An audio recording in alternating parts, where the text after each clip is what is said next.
Vous êtes fan d'automatisation? Ça vous parle si je vous dis Make, Zapier, N8N, mais votre portefeuille commence à crier à l'aide? Alors je donne une solution pour vous. Bonjour à tous les amis et bienvenue dans cette nouvelle vidéo. Aujourd'hui, comme vous l'avez compris, on va parler du coup de workflow, d'automatisation et surtout de N8N. Alors, on va passer directement sur mon écran aujourd'hui, un format un petit peu spécial. Ça va être du tuto, ça va être technique, mais si vous suivez bien, vous allez pouvoir aujourd'hui mettre en place sur votre propre serveur un N8N de façon totalement gratuite, sauf les coûts du VPS, on va le voir tout de suite. Aujourd'hui, N8N est une solution qui vient, on va dire, s'imposer dans le monde de l'automatisation. Alors, comme je vous le disais dans l'introduction, on a du Make, on a du Zapier, on a et N8N qui viennent du coup dominer. Et c'est vrai que c'est des solutions qui sont super intéressantes pour faire du coup des automatisations. Alors, tous ceux qui sont un peu... cette vidéo va s'adresser un peu aux novices, ou ceux qui veulent commencer, ou ceux qui veulent se séparer de l'abonnement. Donc on va essayer de rester quand même simple, clair et de vulgariser. Si vous avez la moindre question, l'espace commentaire est là pour ça. N8N, du coup, vous permet, pour ceux qui découvrent l'automatisation, de vous connecter des services. Votre agenda Google, par exemple, avec votre boîte mail, avec votre CRM préféré, de les imbriquer, de les lier entre eux et ensuite de faire des actions. Par exemple, je reçois un mail d'un prospect, d'un client.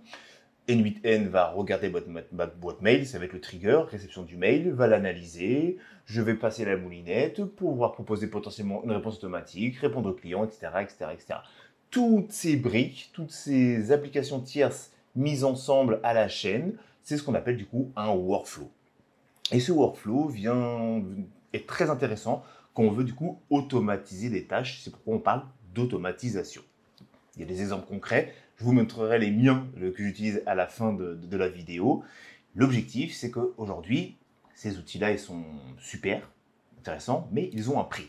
Direction pricing. Alors, mensuellement, ça vous coûte du coup 24 € par mois, avec un plan qui a ses limites, etc. Et on voit qu'on monte assez rapidement, 60 € par mois. On a la possibilité de passer en mode annuel, ce qui fait qu'en gros, on gagne du coup une valeur de 20 € par mois, mais ça fait quand même du coup du 220 € à l'année pour pouvoir utiliser cet outil-là. Et c'est vrai que dans l'ère de l'IA, et on a encore plus de SaaS qui sortent, on a beaucoup d'outils. On va avoir un abonnement à Canva, on va avoir un abonnement à Netflix. Lui, il compte pas, mais je le précise quand même. Dans le côté pro, on va avoir du Cloud Code, du Cursor, bref. À la fin, la facture commence à devenir un petit peu conséquente. Et c'est vrai que l'avantage de N8N par rapport à ses concurrents, en tout cas majeur, c'est que lui, il peut ce qu'on appelle être self-hosted. C'est-à-dire qu'en gros, il peut être auto-hébergé. Et c'est grâce à ça, cet auto-hébergement, qu'on va pouvoir gratter plus de la moitié du prix, voire en fonction de ce que vous prenez, et avoir du coup la main entièrement sur notre N8N, notre instance. Alors, les prérequis à l'ordinateur, bien entendu, un VPS, donc du coup ce qu'on appelle un VPS, donc c'est ni plus ni moins une machine, un hébergement à l'ordinateur qui est dans le cloud, qui est à distance, sur lequel on va installer une distribution, on en parlera par la suite, et qui va du coup lancer et héberger, contenir l'instance de N8N. Donc les prérequis, c'est d'avoir un hébergement. Nous, on va le faire du coup avec un nom de domaine personnalisé, un sous-domaine. On va utiliser Docker pour pouvoir mettre tout ça en place. Et du coup, à la fin, avec une belle URL, bien entendu, le but, c'est pas d'avoir votre IP de votre serveur / votre Docker. Donc, on va mettre un proxy reverse. N'ayez pas peur, vous allez voir, c'est assez simple. Je vais vous donner toutes les commandes, étape par étape. On est parti. Alors, je pars du principe que vous avez déjà acheté votre VPS. Alors, moi, je suis chez OVH, je n'ai pas de pub, c'est pas un sponsor, vous allez chez qui vous voulez, ça n'a strictement aucune importance. Le but, c'est d'avoir un hébergement du coup VPS sur lequel on va installer Ubuntu. Vous pouvez installer du Debian, si tu veux, ce que vous voulez, mais Ubuntu, ça reste du coup une référence au point de vue accessibilité et communauté. Un nom de domaine qu'on va lier, donc vous avez un nom de domaine, ou un sous-domaine en général, parce que si vous avez déjà un nom de domaine, ça vous évite de repayer pour héberger ça, alors vous pouvez avoir un sous-domaine, ça fonctionne très très bien. Ça, vous l'avez, on est d'accord, on part de ce postulat-là, vous avez tout ça, votre identifiant, votre mot de passe. On est sur Windows, donc je vais utiliser moi de mon côté PowerShell pour faire ceci pour le tuto, mais on pourrait très bien du coup être sur Mac avec un terminal classique ou sur Putty, ce que vous voulez, ça n'a strictement aucune espèce d'importance. Je vais passer ça, je vais pas le passer en full screen parce que c'est assez moche, ça pique un peu les yeux, donc je vais laisser ça comme ça rend plutôt pas mal. Quand vous arrivez, vous vous connectez du coup à votre VPS pour la première fois. Normalement, vous n'avez strictement rien dessus, tout est vide. Moi, bien entendu, j'ai déjà une instance de N8N qui tourne. Donc, si vous voyez des petites différences entre ce que je dis et ce qui est affiché, ou les commandes que vous allez récupérer derrière dans un petit dossier, dans un document, dans un Git, pas de panique, c'est normal, c'est parce que moi j'ai déjà une instance, donc les dossiers, les routes vont potentiellement changer, mais ça reste strictement la même chose dans l'idée. Je vais vous faire les commandes, je ne vais pas tout les retaper, je me suis fait une petite doc à côté sur mon écran que vous ne voyez pas, mais je vais copier-coller les commandes que j'ai déjà exécutées, vu que ça tourne encore une fois de mon côté, mais vous n'aurez pas forcément les mêmes réponses que moi, parce que vu que c'est déjà installé. On commence, la première chose à faire, une fois que je suis connecté à mon VPS, normalement vous avez votre nom d'utilisateur, l'URL ou le nom de votre VPS, c'est que vous êtes connecté. Sinon, vous êtes encore en local, donc ça ne marchera pas. Première chose à faire avant toute chose, si c'est tout neuf. On va faire du coup je vais vous expliquer tout ce que je copie, tout ce que je colle. Comme ça au moins, ça peut être aussi un petit tuto initiation pour ceux qui ont du mal avec Linux et les environnements de développement un peu plus bas niveau. Sudo apt update et sudo apt upgrade, ce n'est ni plus ni moins pour vulgariser. En fin de compte, je fais une mise à jour de ma distribution. On l'a dit, Linux, un VPS, c'est un ordinateur, pour vulgariser, qui est lancé à distance sur lequel va être hébergée ma machine. Pour ça, je peux lui dire en gros, c'est comme si vous faisiez une mise à jour de Windows.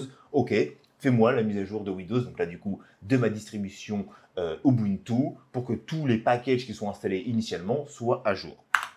J'appuie sur Entrée. Moi, forcément, bien évidemment, il va me dire que tout est déjà à jour. Vous, ça va défiler, ça va dérouler, vous laissez faire. Pas de panique, c'est juste des lignes de code. Tout est censé bien se passer jusqu'à présent. Maintenant, on va utiliser Docker pour faire la mise en place du N8N. Pourquoi Docker? Il y a deux façons d'installer N8N, soit par Docker image, ce qu'on va faire, soit par Node.js. Pour des raisons simples, carrées et pratiques, on va utiliser Docker. Je trouve que c'est vraiment ultra simple à mettre en place. C'est bien containerisé, c'est bien séparé et ça fait largement l'affaire de comparer avec Docker. Mais pour pouvoir utiliser Docker, mes amis, il faut du coup installer Docker. Il faut vous imaginer que vous êtes sur une machine qui n'a rien. Vous venez d'installer Windows, encore une fois, je fais un parallèle. Quand vous arrivez, vous n'avez rien. Vous êtes juste connecté, vous n'avez pas vos outils préférés d'installer, vous n'avez pas vos applications. Donc là, il faut tout lui installer. C'est pour ça que c'est ce qui rend un petit peu complexe, je vais mettre entre guillemets, l'installation, la configuration d'un VPS. C'est qu'il faut tout installer et ça se fait en ligne de commande. Donc c'est vrai que des fois, ça peut un peu faire peur. Mais il faut juste vous dire qu'en gros, la ligne de commande que vous tapez, c'est comme si sur votre Windows, vous double-cliquez sur un fichier d'exécutable pour installer Docker Desktop ou une application ou un jeu. C'est pareil, ça va lancer sous l'environnement Windows. Et là, ces lignes de commande, ça sert juste à lancer les installations de librairies nécessaires pour exécuter les commandes qu'on fait par la suite. En l'occurrence, je veux installer du coup Docker, donc, qui est l'outil qu'on va utiliser, et le Docker Compose, qui est la librairie qui va un petit peu manager nos conteneurs, nos images. Alors, le -y, c'est en gros, c'est pour dire, tu réponds oui à tout s'il y a des questions ou des choses qui se mettent en place. Ok? Donc, sudo apt install, j'installe Docker, j'installe Docker Compose pour gérer toutes ces petites librairies-là.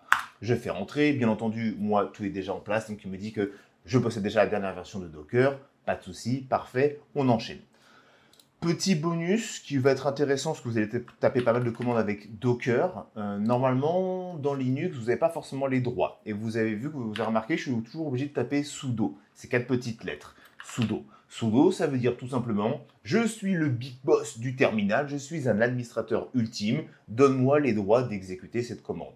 Parfois, en fonction des privilèges que va avoir votre utilisateur, vous n'aurez pas le droit d'exécuter des commandes, on va voir par la suite, ça va arriver, je vais vous montrer en exemple, et du coup, vous allez voir un permission deny, donc vous n'avez pas l'autorisation. C'est pour ça qu'on dit en gros, on doit toujours mettre sudo pour dire « je suis le boss, tu fais cette commande ». Pour éviter de faire ça, au moins avec les commandes de Docker, parce qu'on pourra l'appliquer sur toutes les commandes qu'on fait, on va rester sur Docker pour rester simple, rapide et concis dans cette vidéo-là, on va coller du coup cette petite commande. Alors déjà, pour coller sur PowerShell sur Windows, vous allez copier les commandes, CTRL-C, vous faites un clic droit dans votre terminal, ça copie automatiquement. D'accord? Donc sudo, donc je suis le big boss, tu dis en gros que la commande Docker qu'on voit ici, je veux qu'elle soit attribuée, que mon utilisateur, mon $user, donc c'est l'utilisateur, donc vous qui utilisez la session actuellement, le SSH, ait les droits de taper Docker sans avoir à taper sudo. Ça veut ni plus ni moins dire que ça. Je fais entrer. Quand vous faites entrer sur une commande et qu'il ne se passe rien, ou vous n'avez pas de retour, pas de réponse, Pas de panique, c'est très bon signe en général sur Ubuntu, dans les terminaux. Ensuite, pour appliquer cette permission, je fais un new group. Donc, je viens de créer un nouveau groupe de permission, Docker. J'appuie sur Entrée, ça l'a appliqué, c'est bon. Maintenant, dès que je vais faire un Docker quelque chose, j'aurai plus besoin de taper un sudo devant. Ok, on est bon jusqu'à présent. Ensuite, on va enchaîner du coup, je vais préparer mon dossier de travail parce que maintenant Docker, il est installé. Où c'est que je vais installer Docker? Alors, on voit bien qu'ici, moi, j'ai des choses. J'ai déjà des dossiers, etc. Tout va se passer dans le OPT. Par défaut, dans la documentation, normalement, si vous n'avez aucune instance de N8N, je vous propose de faire un mkdir. Donc, ça veut dire, en gros, crée-moi un dossier. Make dir, donc make directory, c'est une abréviation. -p, si le parent n'existe pas, tu me crées s'il n'existe pas, tu me crées le dossier. /opt, c'est un chemin classique relatif. /n8n. Comme je vous l'ai dit au début de la vidéo, moi j'ai déjà une instance de N8N. Si on regarde tout simplement dans mon ls et que je fais un cd opt, je vais là-dedans, on voit que j'ai déjà un dossier qui s'appelle, juste ici, je ne sais pas si vous le verrez bien, il s'appelle N8N. Donc forcément, donc je vais retourner au niveau au-dessus, forcément quand je fais cette commande-là, ici, voilà, il va me dire, bah non, tu as déjà un dossier et je ne veux pas qu'il l'écrase. Donc là, ici, N8N, je vais l'appeler démo YouTube. OK? C'est le nom du répertoire, vous l'appelez comme vous voulez, c'est votre dossier à vous, il n'y a pas de souci. Démo YouTube, entrée, vous allez voir ce qui va se passer. Et là, il me dit directement, attention, permission denied. Tu n'as pas les droits, mon pote, de créer un dossier ici. On l'a vu, c'est la fameuse règle. Je ne l'ai pas appliquée pour ces genres de commandes-là, mais du coup, on fait un sudo, 4 lettres, hein, c'est rapide, on ne va pas s'embêter à le corriger. On va donner les droits, sudo, la même commande. Cette fois-ci, pas de souci, il m'a bien créé du coup mon dossier. Si je vais du coup dans cd opt, que je fais un ls pour lister l'ensemble des dossiers, on voit bien que j'ai mon dossier qui s'appelle N8N démo YouTube qui est créé, qui est tout simplement vide. J'ai besoin de me rendre dans ce dossier-là. Je tape toujours cd pour en gros va ici, en gros c'est pour aller ici. Ici N8N, je commence à taper ça, D, tabulation, ça me propose le dossier le plus logique pour lui. On veut bien aller ici, on est là-dedans. En général, de toute façon, le chemin il est répété juste avant. N8N, OPT, N8N, démo YouTube. Je suis bien dedans. Mon dossier est complètement vide. Parfait. On vient de créer notre premier dossier pour héberger notre Docker, notre image. Maintenant, à présent, ce qui va se passer. On va avoir besoin de créer du coup un dossier, un fichier dockercompose.yml qui va être du coup la base. Ça va être toutes les directives pour donner des instructions à Docker, lui dire tu m'installes cette version-là de Docker de N8N avec différentes directives. On va le voir. On va commencer direct. Pour ce faire, on va faire un sudo nano. Nano, pas de panique, on n'est pas dans Matrix. C'est ni plus ni moins qu'un éditeur de texte dans le terminal. Donc vous allez voir, c'est assez simple. Mon fichier, on a dit qu'il s'appelait docker-compose.yml. C'est le nom de mon dossier. Boum. Ici, je suis dans l'interface graphique de Nano. Il y a strictement rien. C'est normal. Mon dossier n'est pas encore, mon fichier n'est pas encore été. Mon fichier est vide. Nous, ce qu'on va faire, c'est que je vous ai mis tout ça dans la documentation. On va récupérer tout ça. On va copier. Qu'est-ce qui se passe là-dedans? Hop, on va le coller avec un clic droit. Et on va du coup un petit peu détailler pour que vous puissiez un petit peu quand même savoir ce qui se passe. Je stipule une version tout simplement de Docker. On est en 3.7, on peut laisser ça, pas de souci. N8N, image ici. Oui, vous voyez toujours. Je dis qu'en gros, quelle version de N8N je récupère. J'ai mis la test, ce qui veut dire en gros que c'est la dernière version la plus récente et la plus stable normalement qui est connue. Comme ça, je bénéficie des mises à jour. Le nom de mon conteneur, donc en gros, c'est l'image Docker qui va être utilisée. Elle s'appelle N8N Demo YouTube. Pas de souci. Restart, je l'ai mis à true, donc always. Ça n'a pas vraiment une espèce d'importance. Ici, si vous n'avez pas d'instance, par défaut, N8N écoute le port 5678. Si vous n'avez pas d'instance de N8N, ce que je vous disais au début de la vidéo, vous laissez du coup 5678, 2.5678. Moi, j'ai déjà une instance qui tourne en entrée, je ne peux pas utiliser deux fois le même port. Sinon, il va me dire, bah attends, il y a déjà un port PORT qui utilise ce numéro-là, je ne peux pas, donc donne-moi-en un autre. Je lui en ai donné un autre, j'ai mis le 5679 et le port de sortie du coup, qui est quoi, le port externe du coup par défaut, le port interne par défaut, pardon, c'est 5678, lui ne bouge pas, mais le port externe du coup de réception, 5679, lui, il change. Environnement, on voit aussi qu'ici il y a des choses qui sont assez étranges. Ça va être ni plus ni moins l'URL finale de mon instance de N8N. Pour consulter mon N8N, pour accéder à N8N, c'est plus sur n8n.io, ça sera mon sous-domaine à moi. pour la démonstration, j'ai créé un sous-domaine sur enjoyoursas.com qui s'appelle du coup tuto workflow. C'est mon sous-domaine, et enjoyoursas.com qui est mon domaine principal. Jusque-là, rien de spécifique. Vous aurez juste à changer du coup ici votre domaine à vous complet en HTTPS bien entendu, et vous laissez tout le reste par défaut. On est bon. CTRL-O pour enregistrer. En bas de l'écran, vous voyez, il me dit le fichier va s'appeler dockercompose.yml. Oui, je le veux, je valide. CTRL-X pour quitter. C'est bon, je suis tout OK. Je vais clean un petit peu tout ça. Je vais faire un ls. On voit bien que mon dossier docker.compose maintenant, comme mon fichier docker.compose.yml est bien présent. Petite parenthèse rapide, si tu veux intégrer l'IA dans ton SaaS, mais de façon vraiment utile, que ce soit dans ton produit ou dans ton process de développement, je t'invite à cliquer sur le premier lien en description. On t'offre un diagnostic stratégique 100% offert. Tu viens avec ton projet, on t'aide à identifier les bons leviers IA, sans complexité, et ça, que tu bosses avec nous ou pas par la suite. Ok, on est bon pour ça. Ensuite, pour lancer Docker. Là, je lui ai dit en gros, tiens, tu vas utiliser ça. Mais maintenant, j'ai besoin de le lancer. Et il va utiliser cette image-là. On va faire un docker-compose up-d.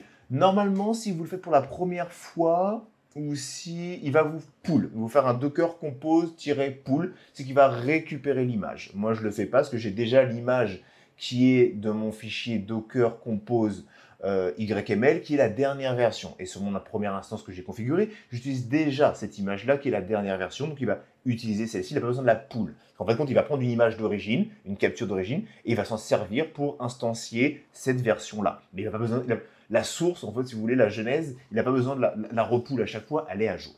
Donc là, je vais faire docker compose up. Pas besoin du sudo, rappelez-vous au début de la vidéo, on a mis la petite astuce. Je valide. Il me crée mon instance actuelle, pas de souci, on voit bien que j'ai N8N démo YouTube qui tourne. Je fais un docker PS pour voir si mon instance tourne bien. On voit bien que du coup, mon N8N démo YouTube, lui, tourne. Et celle-ci, c'est celle que j'ai déjà créée. Elle a été créée il y a 13 jours. Et là, elle a été créée il y a 8 secondes. Donc là, normalement, on est plutôt pas mal. Pour vérifier tout ça, je vais du coup me rendre sur mon VPS. Normalement, votre VPS, il a une adresse IP. On n'a pas encore configuré le sous-domaine pour qu'il pointe vers notre serveur. Donc, on a besoin, pour tester, pour voir si mon Docker tourne, je vais me rendre tout simplement sur mon VPS. Mon VPS, c'est celui-ci. Et normalement, si tout est bien configuré, je devrais voir l'instance les premières briques de N8N. Là, on voit que c'est tout simplement... Voilà, je me suis trompé de commande, pardon. On voit que simplement, ce n'est pas le cas. J'ai une erreur. Pourquoi? Il doit y avoir un problème au niveau de Docker et on va aller vérifier ça tout de suite. Alors, je vais faire un clear, je vais virer tout ça.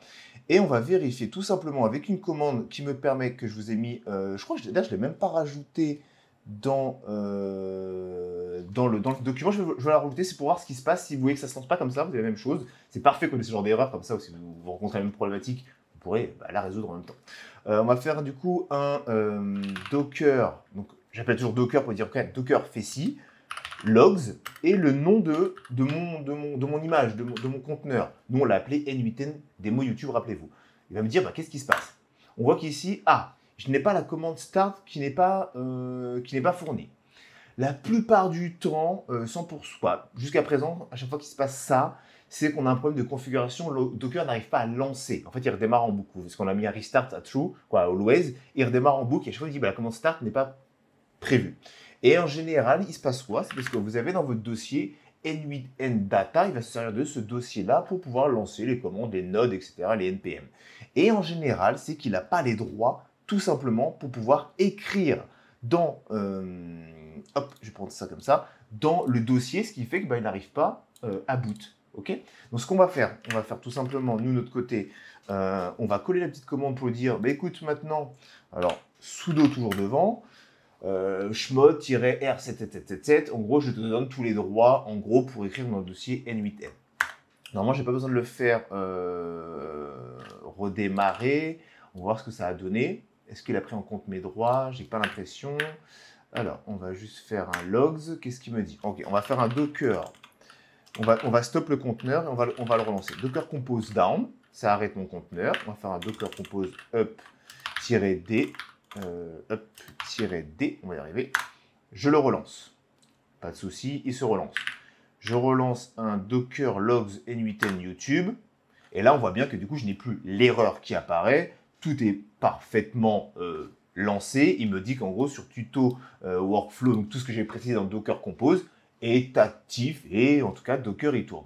Moi, je vais quand même vérifier avant de faire ma configuration, on l'a sous les yeux, de mon nom de domaine, que bah, au moins ça se lance. Et là, on voit bien que du coup, je suis bien sur mon IP à moi de mon serveur, donc ça votre IP à vous, le port que vous aurez mis, donc vous, normalement, ça va être du 5678/setup, et me dit, ok, ça c'est un message de N8N, c'est pas un message d'erreur, voilà, c'est un message de warning, mais c'est en gros, ça fonctionne. Il me dit bien attention, voilà, vous avez activé le HTTPS, vous avez mis l'environnement à cookie à false, c'est pas recommandé, attention, blablabla. C'est normal, il ne comprend pas très bien, mais c'est bon signe, il fonctionne. Mais nous, ce qu'on veut, du coup, c'est qu'il tourne sur notre sous-domaine à nous. Et si on va actuellement sur tuto, alors je l'ai appelé comment? On va regarder ça tout de suite. Hop, hop, hop, on va laisser ça comme ça. Tuto.workflow enjoy your SaaS.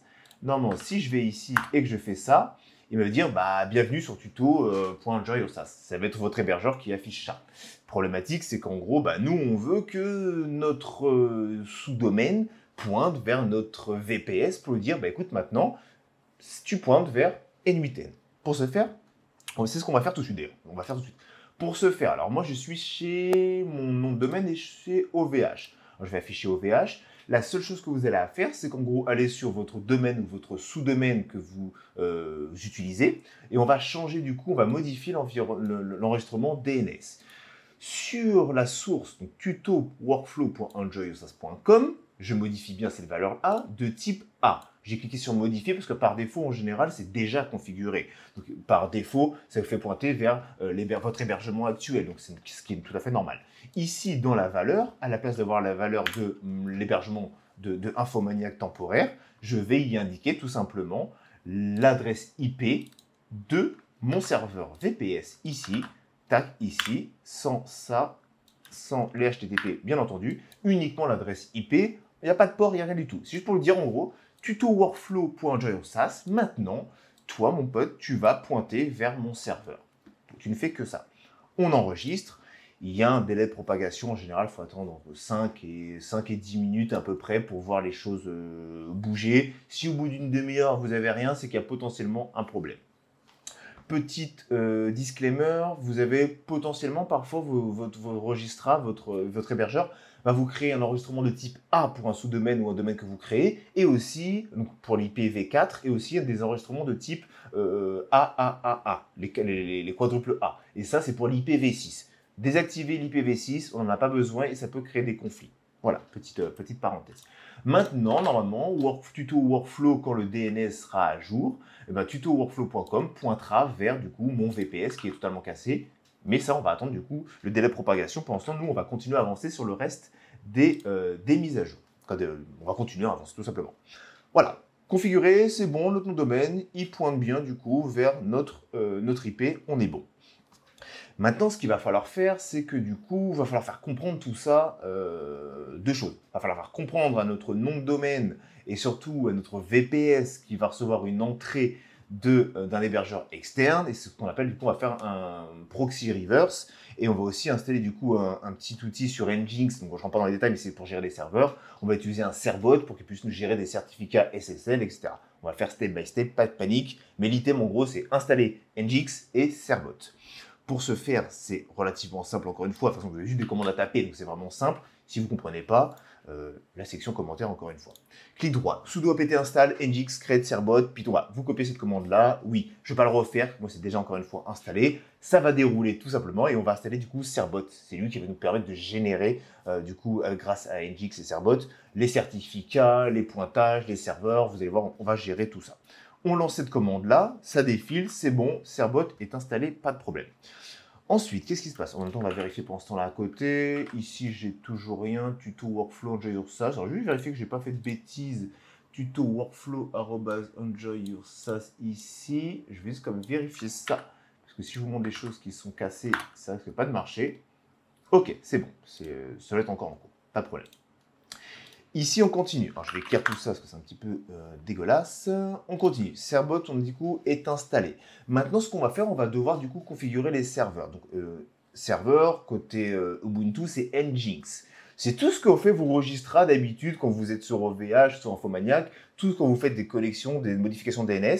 C'est en gros cette commande-là qui va être lancée par vous, une interface humaine, quoi, votre interface administrateur. Mais en gros, derrière, dans la machine, c'est tout ce qu'on va faire qui est lancé par les serveurs. On va faire du coup un petit sudo, alors je vais vous afficher ça, sudo nano etc n8n. Là, encore une fois, ces commandes-là, si vous n'avez rien, on va les créer dans le dossier etc nginx site available, donc les sites disponibles, on va les créer un dossier n8n. Moi, je l'ai déjà, je vais juste l'appeler n8n démo YouTube encore une fois. Comme ça, démo YouTube encore une fois, on est tranquille. Ça va me créer un nouveau fichier que je vais appeler là. Dans ce fichier-là, temporairement, ce qu'on va faire... alors, je vais essayer deux méthodes, parce que il se peut que des fois qu'il y ait des petites erreurs quand je fais directement le démo. Alors, je vais vous copier ça, juste ici. Tac, tac, tac, tac. On va copier le fichier. Non, on va faire ça bien. Copier un fichier temporaire. On va copier ça déjà. Hop. Hop. Ici, on va lui dire, en gros, tu écoutes le port 80. Tu es sur démo... Non, c'est plus la bonne adresse. C'est plus démo YouTube. Enjoy your SaaS. On a dit que nous... Je vous mettrai, ça a modifié bien entendu avec votre propre URL. Nous, c'est tuto workflow, je crois, sans s.enjoyosas.com. Et le reste, on n'a rien du tout à modifier. CTRL-O pour enregistrer, je valide le nom, CTRL-X pour sortir, ls, j'ai bien mon document, j'ai bien mon fichier qui a été créé. Ensuite, qu'est-ce qu'on va faire? On va lui demander tout simplement, hop, hop, hop, je vais copier cette commande-là. Hop, hop, voilà. Ici, cette fois-ci, on va lui faire, on va encore changer ici, de me lister tout ça. On a dit que c'était démo YouTube. Et derrière, il va nous afficher la liste de... On va faire ça comme ça. Ici, on va tout simplement lui dire de lier, de configurer, en fin de compte, et de lier tout simplement les noms de quoi, ce que je viens de créer juste avant, du coup, l'hébergement, en fin de compte, l'URL, on va la lier, on dit au serveur pour faire, comment je pourrais faire ça simple? On va dire, en gros, maintenant, tu as ça comme site de disponible, tu fais un lien entre le nom de mon site et le serveur. Il faut bien qu'il sache, en gros, quand je vais appeler ce serveur-là, ce port-là, il se passe ceci, il se passe cela. Je grossis vraiment le trait, je pourrais rentrer là-dedans, dans des trucs de DevOps, c'est un peu trop complexe pour ce type de vidéo. Pour vérifier que tout s'est bien passé, qu'est-ce qu'on fait? Alors, on va clear tout ça, on va faire un sudo nginx-t. On va tester, on voit bien que notre fichier de configuration a l'air bien configuré. En tout cas, il n'a pas trouvé d'erreur. C'est bon signe pour le moment. On peut redémarrer notre nginx, notre hébergement avec cette commande-là, et ça va nous redémarrer le serveur. Maintenant, qu'est-ce qui va se passer? On va générer le certificat. Alors ici, est-ce que je suis à jour? Parfait, c'est bon. Ici, on voit que dans paramètres avancés, ok, il ne comprend pas trop, il veut pointer, c'est très bon signe, il n'a pas l'HTTPS, mon hébergeur a l'HTTPS, j'ai mon SSL activé, mais là, nous, il me dit, ben non, la connexion n'est pas sécurisée parce que mon serveur, mon VPS, on n'a pas encore configuré, du coup, avec Cerbot, le HTTPS et du coup le SSL, et lui, ça ne lui plaît pas. Et pour ce faire, c'est ultra simple, on va récupérer cette petite commande-là, que je vais copier ici. On lui dit quoi? Sudo, je suis le boss. Cerbot, celui qui gère du coup les certificats, etc. Tu me crées du coup tout simplement un certificat HTTPS pour mon hébergement sur mon site pour ce nom de domaine-là. Et nous, on a dit que c'était tuto workflow.enjoyosas.com. On fait entrer. Là, ça va dérouler, on le laisse faire sa petite tambouille en interne, il n'y a pas de souci. Il va consulter, il va faire ses machines. Alors, je ne sais pas trop ce qui se passe au niveau de Cerbot, je ne suis pas le développeur Cerbot, mais en gros, dans l'idée, Cerbot est appelé et vient appliquer sur le serveur un certificat. Et normalement, il nous autorise via un Let's Encrypt, donc du coup un certificat gratuit, il vient nous autoriser en gros et il vient appliquer un certificat sur notre serveur avec la petite machine qui se passe en interne. Normalement, tout est bon, congratulations, etc. Tuto workflow pour agent a bien un certificat SSL. Je rafraîchis. Tada! Vous avez maintenant votre instance de n8n qui est prête à être setup. Ce n'est pas encore terminé. J'ai envie d'aller un petit peu plus loin. C'est terminé, entre guillemets, on va dire ça comme ça. Mais il va manquer des choses. Mais en fait, il l'a fait. J'ai rien dit en fin de compte, il l'a fait. On n'a pas besoin de... on n'a rien besoin de toucher, en fait, finalement. Dans la version précédente, il m'avait créé une erreur, mais là, voilà, on va rester simple, finalement. Excusez-moi pour le truc que je voulais rajouter des choses, mais c'est fonctionnel et je pense qu'on n'a pas besoin d'aller plus loin pour une première vidéo. On va rentrer. Je voulais vous faire mettre tout simplement une configuration qui était un petit peu, mais parce qu'il ne l'avait pas généré avant, mais on voit bien qu'il l'a généré des conditions au niveau du document, du fichier, donc ça me va parfaitement. Donc on voit bien qu'en gros, si le host c'est bien tuto workflow, donc si c'est bien mon URL, alors je suis bien redirigé en HTTPS. Il fait la redirection lui-même, il a tout bien géré. Donc en fin de compte, on est bon. On voit qu'on écoute bien le bon port ici. Donc en fin de compte, je n'ai strictement rien à faire dans ce document-là. Je vais clear tout simplement et ben on est pas mal du tout. Voilà, on a ce qu'il faut pour... Bah écoutez, maintenant on va le tester tout ça. On va dire que mon adresse mail c'est timothée@enjoyosas.com, team, le mot de passe, on va mettre 1, 2, 3, 4, 5, de toute façon on s'en fiche, ça va être supprimé tout ça. Hop, hop, hop, hop. Hop, ok. Qu'est-ce qui manque? Ah, pardon, 1. Voilà, ça devrait être bon. Next. Et ben, j'ai envie de vous dire qu'on n'est pas mal du tout. Non, jamais, jamais. Calme-toi. Là, il vous passe les trucs débiles de base. Hein. Qu'est-ce que vous voulez faire? Vous connaissez normalement. Voilà. Get started, pas de souci. Skip. Et voilà, on est bien du coup en HTTPS sur tuto-workflow.enjoyosas.com. Je suis dans mon instance de N8N. Mon VPS est configuré. Je peux créer tout simplement un petit workflow. Tout est propre, tout est fonctionnel, il n'y a pas de souci. On va dire que je cherche par exemple je sais pas moi, un Gmail, je mets n'importe quoi. Dès que je reçois un message, par exemple, hop, on fait ça. Voilà, le crédule, et et là vous pouvez vous amuser. Enfin, ça y est, votre instance de N8N est fonctionnelle, est propre, et est prête du coup à recevoir vos superbes workflows. Je vais rajouter un dernier petit bonus, parce qu'on aime bien une tatillon, parce que c'est vrai que quand même, quand on est sur une version N8N en live, on a les options de sauvegarde, etc., les mises à jour. Là, si on veut faire des mises à jour de Docker, de N8N, il va falloir passer par les mêmes commandes qu'on vient de faire, mais c'est pas un problème. Et ce qui est cool, moi, ce que j'aime bien proposer, c'est une petite commande qui va du coup me permettre de faire un backup automatique. Alors, je vous la mettrai du coup aussi dans les fichiers, mais je vous montre un peu à quoi ça ressemble. Juste ici, si je fais ça et je fais ça, voilà. En gros, ça c'est un fichier bash qu'on va créer, d'accord? Hop, je vais vous le mettre tout proprement. Je vais vous montrer comment ça marche. Donc, je vais copier ce fichier-là, tout simplement. Je vais le mettre, on va retourner du coup dans notre, on va retourner à l'accueil. Hop, ls, cd, opt, on a dit, cd n8n, démo YouTube. Ici, je suis bien au bon endroit. Parfait. Je vais créer un petit fichier. Hop.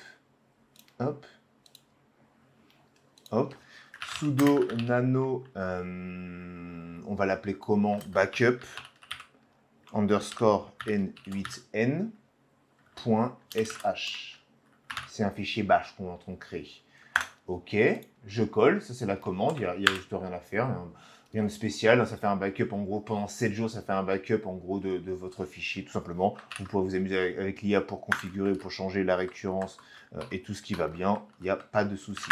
ls, mon fichier, il est bien présent. Pour le lancer, c'est très simple. Alors déjà, il faut lui donner les droits déjà. On va pas faire en tâche cron, hein. Nous on va juste le faire comme ça.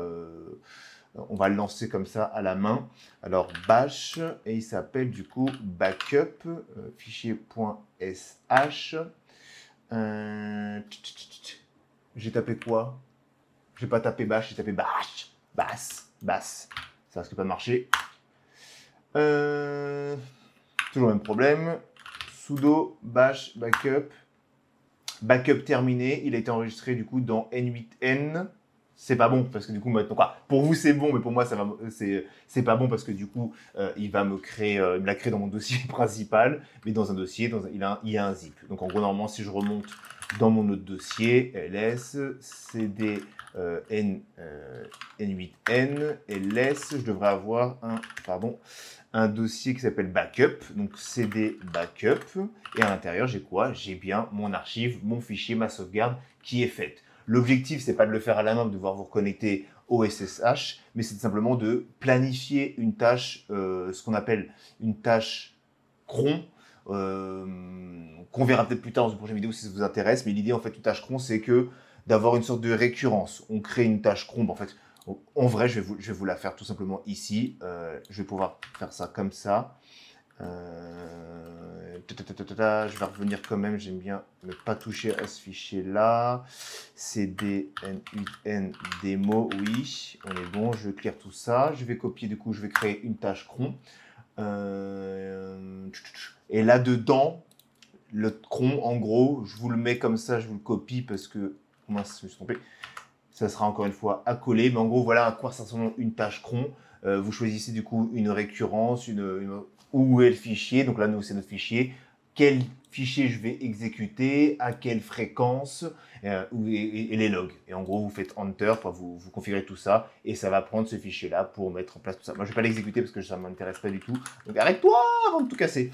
Mais vous avez compris un petit peu l'idée. Dans tous les cas, je vous mettrai la commande à l'intérieur. Et vu que c'est une tâche cron qui s'exécutait tous les X temps, de toute façon, on ne le verra pas dans la vidéo, donc ça a très peu d'intérêt.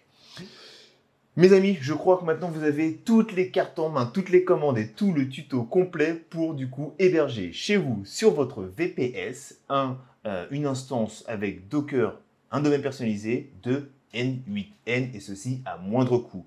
Ce qu'il vous reste à faire si vous voulez vous lancer une aventure, c'est de vous trouver un hébergement à VPS pas cher, à moins de 5 € pour faire tourner N8N, ça suffit largement. De suivre ce tuto step by step, de laisser un like, de vous abonner et on se dit à la prochaine dans une autre vidéo. D'ici là, enjoy your SaaS et là pour le coup, votre automatisation. Ciao, ciao. Si tu te reconnais dans l'un de ces cas, tu veux intégrer de l'IA dans ton SaaS, mais tu sais pas par où commencer et t'as pas envie de builder une feature inutile. Tu veux utiliser l'IA pour développer et scaler plus vite ton produit sans brûler 10K en dev, en outils ou en presta freelance. T'as un SaaS en ligne, mais ça ne vend pas et tu ne sais pas d'où ça vient, mais t'as besoin de résultats. Ou tu veux vendre à des entreprises, mais t'as zéro certitude sur ta conformité RGPD ou l'AI Act, cybersécurité? Alors clique sur le lien en description et dépose ta candidature. Si ton projet est éligible, on t'offre un diagnostic stratégique complet. On t'explique ce qui bloque et surtout comment corriger le tir. Simple, direct, sans détour. C'était Timothée, merci d'avoir regardé cette vidéo et on se retrouve très vite pour un prochain épisode.